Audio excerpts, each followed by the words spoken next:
नहीं तो कल के दिन कहोगे कि महाराज कह रहे हैं। वो स्पष्ट कहते हैं कि अगर आपने दान देने दिया है और दान में से कोई पैसा बचा लेते हैं और बचा करके अपने स्वयं के लिए उपयोग कर लेते हैं तो वो निर्माल्य खाने के बराबर महापाप का बंध करता है। आज हमारे स्वस्थानों की बड़ी विचित्र स्थितियां हो गई हैं, हमारे क्षेत्रों की बड़ी विचित्र स्थितियां हो गई हैं। क्षेत्रों पर हम जैसे ही जाते हैं तो वहां पर जो नौकर चाकर रहते हैं वो लाइन से खड़े जाते, साहब दे दो, बच्चे बीमार हैं, इसके लिए दे दो, उसके लिए दे दो। और जाकर के क्या होता, हम तो कम बांटते, दिगंबरी लोग तो कम बांटते, श्वेतांबर लोग ज्यादा बांटते हैं। तो फिर नौकर क्या करता, सेठ जी सेठ जी सेठ जी सेठ जी सेठ जी, अपना हम उठा के रखते हैं। वो अगर गएगा तो फिर कमरे में ले जाएगा, आपके हाँ भगत करेगा, सब कुछ करेगा, लेकिन वो कैस वजह से कर रहा है, आपको पैसा कुछ मिल जाएगा उसके लिए कर रहा है। वो दान दक्षिणा तो उसको मिल ही रही है, संस्थान तो दे ही रहा है, देने के अलावा अगर हमने उसको थोड़ा सा दे दिया तो वह उसका मजा हो गई। अब हुआ क्या, यही मैं आपसे समझाना कर रहा हूं कि दान की जो व्यवस्था है स्वयं ने बनाना, स्वयं ने देना, ये तो व्यवस्था बनती है। ठीक है, आपको अगर कहीं कोई समस्या खड़ी होती है, कहीं बना नहीं पाते हैं तो आप किसी से बनवा भी लेते हैं, लेकिन दान देते समय अपने हाथों से दान देना। ये पद्धतियां हमारी धीरे धीरे करके खत्म होती चलेंगी और इतनी खत्म होती जा रही है कि हम लोग आज नौकरों के भरोसे बैठ गए हैं, नौकरों के ऊपर हमेशा हो गए और फिर वो तुमसे ऊपर हावी हो गए, वो तुम्हारे मालिक बन गए हैं। आप व्यापार करते हो, नौकरी करते हो, नौकरी इसलिए तो कहता है हमारा आजकल जैनी बच्चा क्या कहता, हम तो नौकरी करेंगे। उसे कहो व्यापार करने की बात करो तो नहीं करता। इसी वजह से मैंने आपसे कहा कि धन का सदुपयोग करना चाहिए, न्याय पूर्वक अर्जित करने वाला श्रेष्ठ धन रूपी बीज ही जिंदगी के द्वारा 7 क्षेत्रों में दान करने के लिए कहा गया है। किसने कहा है, जिनदेव ने कहा है। उन 7 क्षेत्रों की व्यवस्था कही जाती है कि जहां पर दान करने की व्यवस्था कही है तो कहते हैं भगवान इंद्र की पूजा करना, मंदिर आदि का निर्माण करना, प्रतिष्ठा आदि करना, मुनिराजों को तीर्थ यात्रा कराना, तुम्हारी नहीं, ध्यान रखना। नहीं तो आजकल तो ऐसा उल्टा काम हो गया, महाराज तो बेचारे उनकी कोई तीर्थ यात्रा कराना ही नहीं चाहता और श्रावकों की भर भर गाड़ियां तीर्थ यात्रा पर। तुम्हारे साथ में अगर कोई त्यागी वृत्ति चला जाए, कोई ईलक छुल्लक आदि चला जाए तो फिर वो यात्रा का आनंद कुछ और हो जाता है। हजारों श्रावकों की सामान्य मिथ्या दृष्टियों की यात्रा करा देना और एक सम्यक दृष्टि श्रावक की यात्रा करा देना, ध्यान रखो। एक उत्कृष्ट त्यागी वृत्ति कहते हैं, वहां जब बात कही जाती है तो किसी मुनिराज की अगर यात्रा करा देते हैं, किसी आचार्य की यात्रा करा देते हैं, उत्कृष्ट पात्र की अगर तीर्थ यात्रा करा देते हैं, वो यात्रा आपके लिए सम्यक दर्शन के साथ साथ आपके लिए वह उत्तम सुख को देने वाली यात्रा हो जाती है। मैं आपको एक छोटा सा उदाहरण बता दूं। चारित्र चक्रवर्ती शांति सागर जी महाराज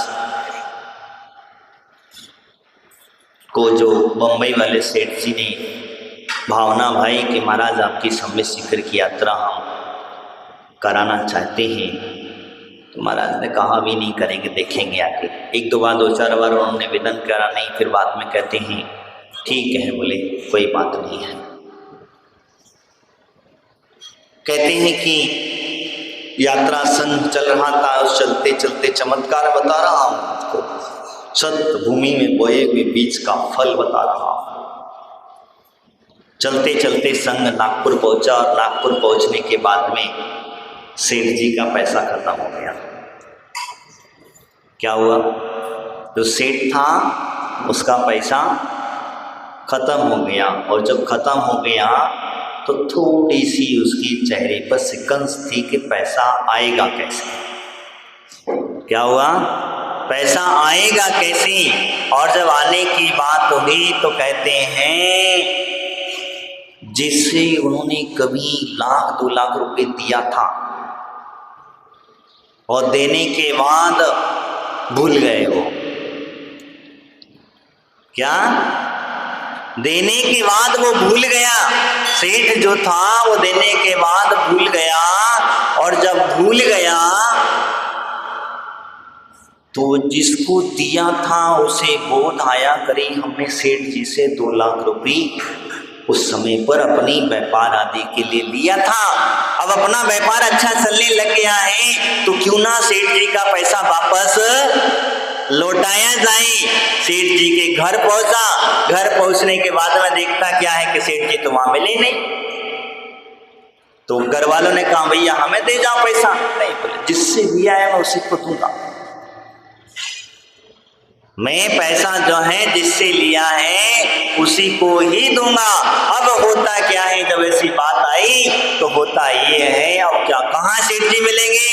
बोले नागपुर मिलेंगे। वे तो नागपुर संग पहुंचा है और ऐसे ऐसे महाराज के भी हाल पर आ रहे हैं। और कहती हैं वो कुछ दिनों के अंदर में वो नागपुर पहुंच जाता है। देखिए उसके भाव कैसे होते हैं। और नागपुर जाकर के सेठ जी को वो द्रव्य में ब्याज सहित लौटा देता है, जिसकी कोई उम्मीद नहीं थी, जिसकी कोई सोच नहीं थी। तो जहां सत भूमि में बोया हुआ बीज जो होता है, अच्छी भूमि में बोया हुआ बीज जो होता है, वो बीज का प्रभाव ही कुछ ऐसा होता है कि वो अपने आप को जो भूला था बिसरा था वो पैसा आपको अपने आप मिल जाता है। यही कारण है। तो मैं आपसे जो कहता हूँ, इसलिए न्याय पूर्वक धन का अर्जन करना चाहिए, अन्याय पूर्वक धन का अर्जन नहीं करना चाहिए। चोरी का माल मोरी में जाता है, ये ध्यान रखिए। आप जितना भी चोरी के माध्यम से आप अगर धन अर्जन करते हैं, वो धन मोरी में कैसे जाता है मैं आपको बताता हूं। आपने ज्यादा मिलावटी का काम किया, आपने ज्यादा झूठ बोल करके पैसा कमाया, आपने ज्यादा लालच रख करके पैसा कमाया, तो वो मोरी में कैसे जाता है? या तो चोर ले जाएंगे, चोरी हो जाएगी। दूसरा, इनकम टैक्स की रेस पड़ जाएगी, उसमें चला जाएगा। तीसरा जो है डॉक्टरों के घर में घुस जाएगा, कोई बीमारी लग जाएगी, असाध्य से असाध्य बीमारी लग जाएगी। तुम कमा कमा के लाओ और क्या होगा? इसीलिए कहा जाता है चोरी का पैसा मोरी में चला गया। आपके बच्चे आउटलाइन निकल जाएंगे तो वो उठा के, तुम तो बड़े एक एक रुपया बड़ी कंजूसी से कमा कमा करके रखते गए, बच्चे आए सारा उड़ा दिया। तुम लोग कभी कभी देखते भी होंगे कि भैया अरे इनके पिताजी देखो एक एक रुपया कैसे इतनी बड़ी मुश्किल से इन्होंने इतनी बड़ी प्रॉपर्टी बनाई, और बच्चे देखो ऐसो आराम से सब उड़ा दे रहे हैं, ऐसे ही उड़ा रहे हैं, कुछ काम धंधा नहीं। ये सारी व्यवस्थाएं क्या है? इसीलिए कहा जाता है, इसलिए न्याय पूर्वक कमाना और न्याय पूर्वक ही करके इन क्षेत्रों में हमें दान आदि देना। और दान देने से होता क्या है? वास्तविकता में कहा जाता है तीनों लोगों के राज्य सुख का फल प्राप्त होता है। जहां दान देने की व्यवस्था कही है वहां पर तीनों लोगों के राज्य सुख की प्राप्ति होती है। अब बताओ आपको क्या चाहिए? थोड़े से दान में कितना बड़ा सुख मिल रहा है, कितना? आप ये सोचो, कितना? एक छोटा सा दान, एक थोड़ा सा दान, उसका राज्य तीनों लोगों में सुख की कामना कर रहे हो। जब तीर्थंकर भगवंतों का आहार होता है, प्रथम आहार होता है, जैसे घर में भी आहार होता है, तो देवताओं के भी हाथ अपने आप खुल जाया करते हैं। क्यों खुलते हैं? वो भी आपके छोटे से कितना दिया तुमने। जैसे मान के चलो भगवान आदिनाथ स्वामी को आपने इच्छू रस का आहार कराया राजा श्रेयांश ने, सोम ने इच्छू रस का आहार कराया। इच्छू रस में कितना द्रव्य खर्चा हुआ तुम्हारा? कितना हुआ? 1 जग, 2 जग, 3 जग पी लिए, 4 जग पी लिए, मान के चलो कितना पिएगा। लेकिन वो 4 जग का इच्छू रस का प्रभाव आप देखिए। सतपात्र का प्रभाव मैं बता रहा हूं कि उस सतपात्र का प्रभाव देखिए कि उनके घर में 1 नहीं, 2 नहीं, 3 नहीं, कितने करोड़ रत्नों की वर्षा होती है। सोचे, कभी विचार किया? ये तो रत्नों की वर्षा इसी भाव में हुई, ये तो इसी भाव में तुरंत का तुरंत फल मिल गया। और वो देवता भी उसके धन्य है सावक, धन्य है। ऐसे शब्द देवता भी उसका यशोगान गाते हैं। किसका गाते हैं? दान करने वाले जीव का। ऐसा जीव धन्य है क्योंकि जिन्होंने ऐसे सतपात्र को दान दिया, ऐसे सतपात्र को परिधान करके नवधा भक्ति पूर्वक दान दिया, इसीलिए वहां पर अपने आप सुगंधित हवा चलने लग जाती है। ये प्रभाव बताइए, तुम्हारी यश कीर्ति कितनी सुगंधता, आपके दान की इतनी सुगंधता फैल जाती है कि हवा का वातावरण भी सुगंधित बना दिया जाता है और अपने आप सुगंधित हो जाता है। भगवान की जहाँ आहार होता है वहां पर देखा जाता है कि गंधोदक की वृष्टि अपने आप होने लग जाती है, वो जगह की, उस भूमि की शुद्धि होने लग जाती है। यही तो प्रभाव है। आप बताओ कितना दान दिए आपने, कितना दिया? थोड़ा सा दान का फल इतना बड़ा है। और इसके पश्चात और होता क्या है? वो भूमि तो पक्की है। अगर मिथ्या दृष्टि है तो वो भूमि पक्की है, और सम्यक दृष्टि है तो स्वर्ग पक्का है। सम्यक दृष्टि है तो स्वर्ग पक्का है, और स्वर्ग से नियम से मनुष्य पर्याय को धारण करेगा और वो नियम से मोक्ष को जाएगा। अब आप बताओ इतना सा दान। एक बार एक घटना घटी, मैं आपको बता देता हूं। एक श्रावक था, बहुत दुखी था बेचारा। सत्य घटना बता रहा हूं मैं आपको। बहुत दुखी था, इतना दुखी था कि बेचारे को खाने के लाले पड़ जाते थे। संयोग वसात कहते हैं कि उसकी धर्म पत्नी जो थी वो कहती थी कि चले जाओ मेरे मायके वालों से पैसा ले आओ, तो व्यापार आदि करने के लिए उधार वहां से ले लेना, उनसे मिल लेना, वहां से तुम्हें मिल जाएगा। वो उसके मायके में धनपति थे, अच्छे खासे पैसे वाले लोग थे। रोज रोज कहने के वजह से ठीक है तू कहती है तो चला जाता। वो स्वाभिमान अपना बेचना नहीं चाहता था, वो किसी के आगे अपने हाथ नहीं फैलाना चाहता। भले नहीं है, जो है रूखा सूखा जितना है उससे ही काम चला लिया जाएगा। लकड़ियां जो भी है जैसा भी है वो चलेगा, अपना काम चलेगा। लेकिन चलाता रहा, लेकिन एक दिन नहीं मानी, ज्यादा टॉर्चर होने, क्योंकि हमारी माताएं जब को बीच बीच में टॉर्चर करना चालू कर देती। बुरा मत मानना मेरी माताओं, जब पुरुषों को विचारों को कान में जरा जब पीछे लग जाती है तो हम कहते तो बर्बाद, फिर मानती नहीं है। तो वे ठीक है तो कहती तो चला जाता हूँ। चला गया, रास्ते में उसको थोड़े से चावल दे दिए गए कि भैया पहुँचने में तुम्हें उस समय पर साधन तो नहीं थी, और साधन भी थे तो पहुँचने में 3 दिन का टाइम लगेगा। तुम्हें क्या करोगे कि चावल ले जाओ थोड़े से, और कहीं जहाँ जगह मिल जाए वहाँ बना करके ऐसे ही पका करके खा लेना। भाई इतनी तुम्हारी सामर्थ्य तो है नहीं कि तुम होटल में आदि में खा लो। तो बोले ठीक, ले गया बेचारा। गया, जैसे तैसे पहुंचा, रास्ते में संयोग वसात उसे एक मुनिराज मिल जाते हैं। मुनिराज का चौका लग रहा होता है और वहां वो मुनिराज आने ही वाले थे।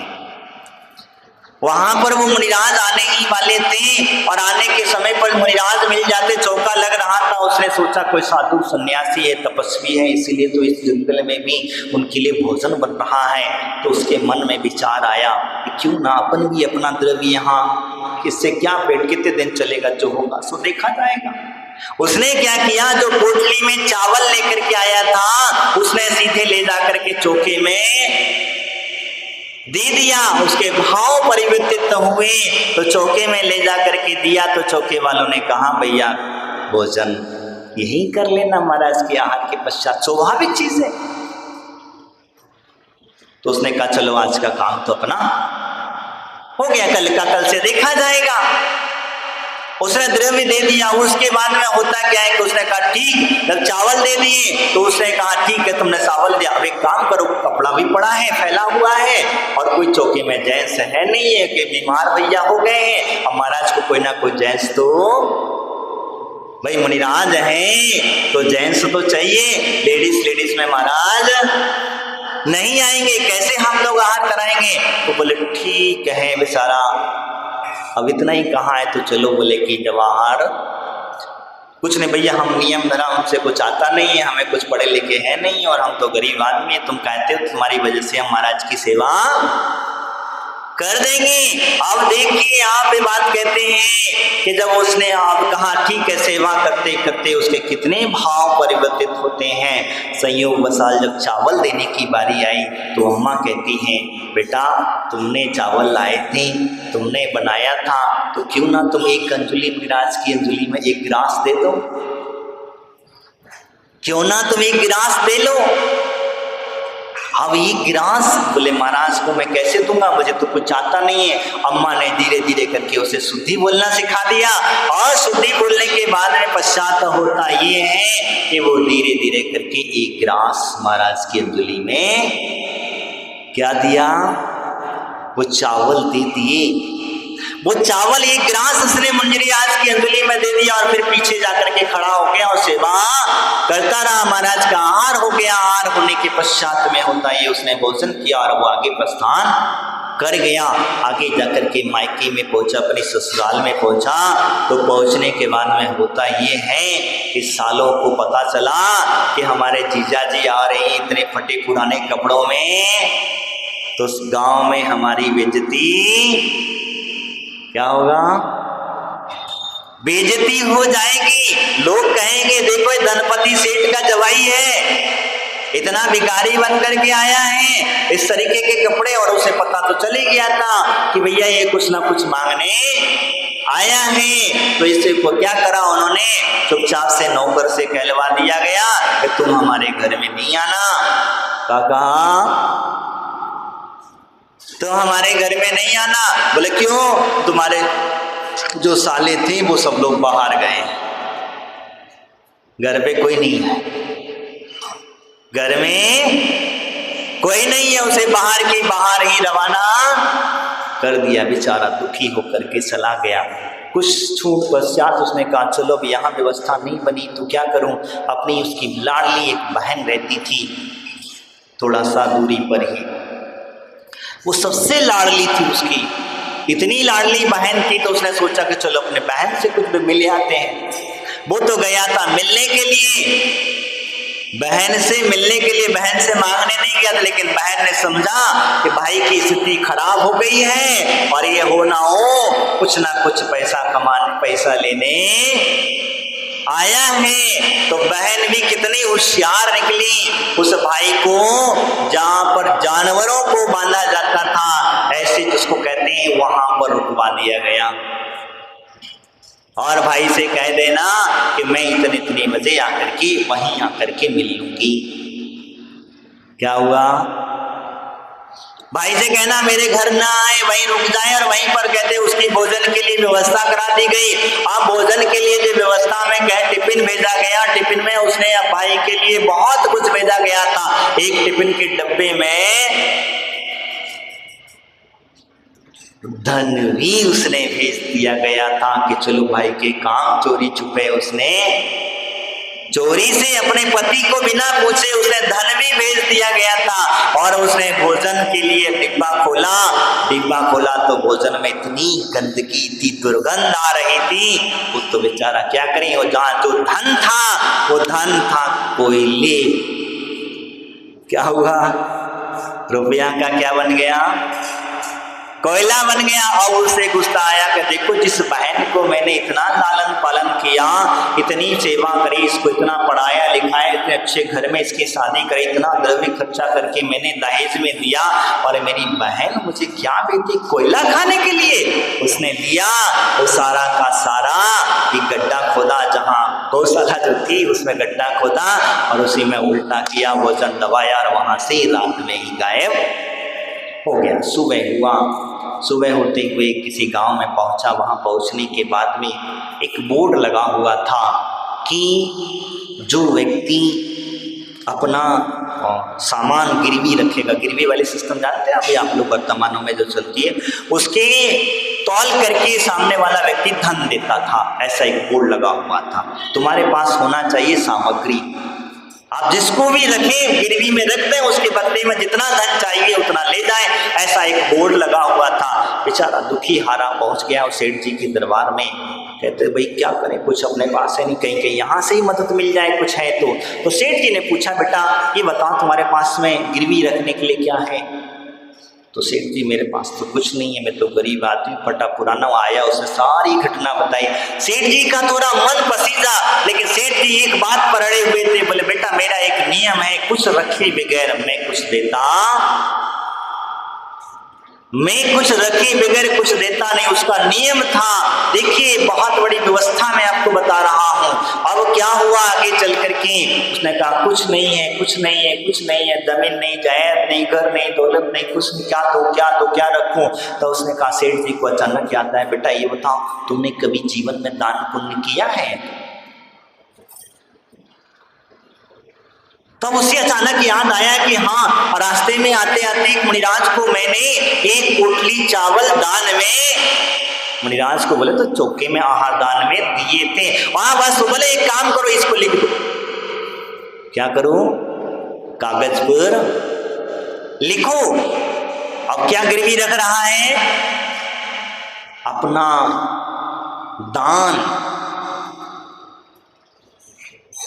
वो अपना दान जो है वो गिरवी रख रहा है, अपना पुण्य जो है वो गिरवी रख रहा है। और जब गिरवी रखते समय होता ये है कि जैसे ही वो कागज पर लिख करके एक पलटे में रख दिया गया, दूसरे पलटे का द्रव्य तोलना चालू हुआ, उसका सेठ जी का पूरा खजाना खाली हो गया।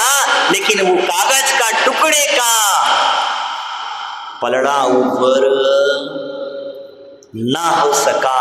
तो कहने का तात्पर्य यही है कि सत्भूमि में, अच्छी भूमि में बोया हुआ बीज जो है वो हमें कहीं ना कहीं फल देता है। उसने कहा ऐसी, जब इसी महिमा को देखा और देखने के बाद कहता क्या है, अरे सेठ जी मुझे नहीं चाहिए तुम्हारा दान। उठाया पर्ची अपनी जेब में रखा और सीधा घर लौट लिया। बोले इतना बड़ा अच्छा खजाना जिसके तुम्हारा खजाना कुछ काम का नहीं। तो मेरा कहने का तात्पर्य यही है कि सत भूमि में दिया बोया हुआ बीज जो है वो बीज हमेशा, तो दान जो है वह दान हमेशा हमें सुख का ही कारण बनता है, दुख का कारण नहीं बनता है। लेकिन वह शर्त मैंने जो बताई आपको कि न्याय पूर्वक कमाया हुआ धन ही होना चाहिए। अन्याय पूर्वक कमाया हुआ धन आपका कोई काम का नहीं है। मैंने जैसे कल बताया था कि हमारा पैसा नहीं था, किसी का पड़ा हुआ था, भूला हुआ था, उसको उठा करके हमने जेब में रख लिया या गुल्लक में डाल लिया, तो वो दान तुम्हारा नहीं हुआ।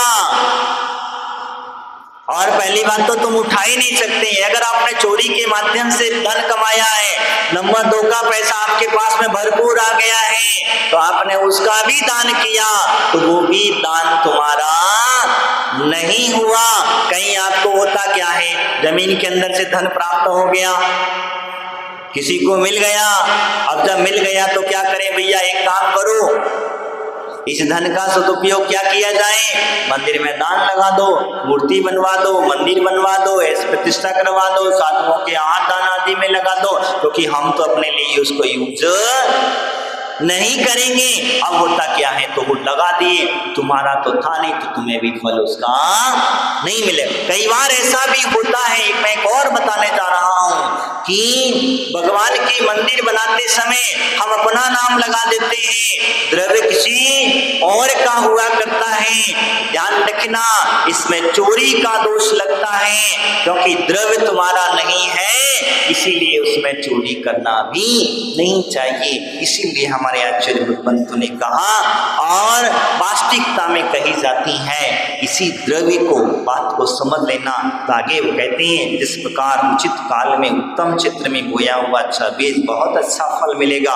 उसी प्रकार से उत्तम पात्र मुनि आदि को दिया हुआ फल भी उत्तम ही प्राप्त होगा, निकृष्ट प्राप्त नहीं होगा। यही मैं आपको समझाना चाहता हूँ कि आप अपने घरों में साधु संतों को लेकर के जाते हैं, मुनिराजों को लेकर के जाते हैं, तो मुनिराजों को ले जाने के पश्चात आपका कितना द्रव्य खर्चा होता है ये बताओ।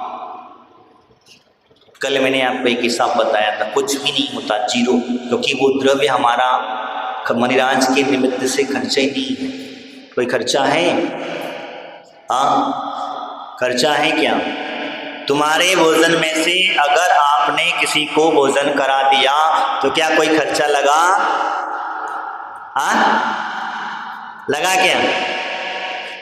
अगर मान के चलो आपने भोजन बना के तैयार, आप अगर भोजन पे थाली पर बैठने ही वाले हैं और बैठते समय कोई अतिथि आ जाए तो क्या करोगे आप? नहीं खिलाओगे? खिलाएंगे ना, तो अलग से कुछ खर्चा हुआ?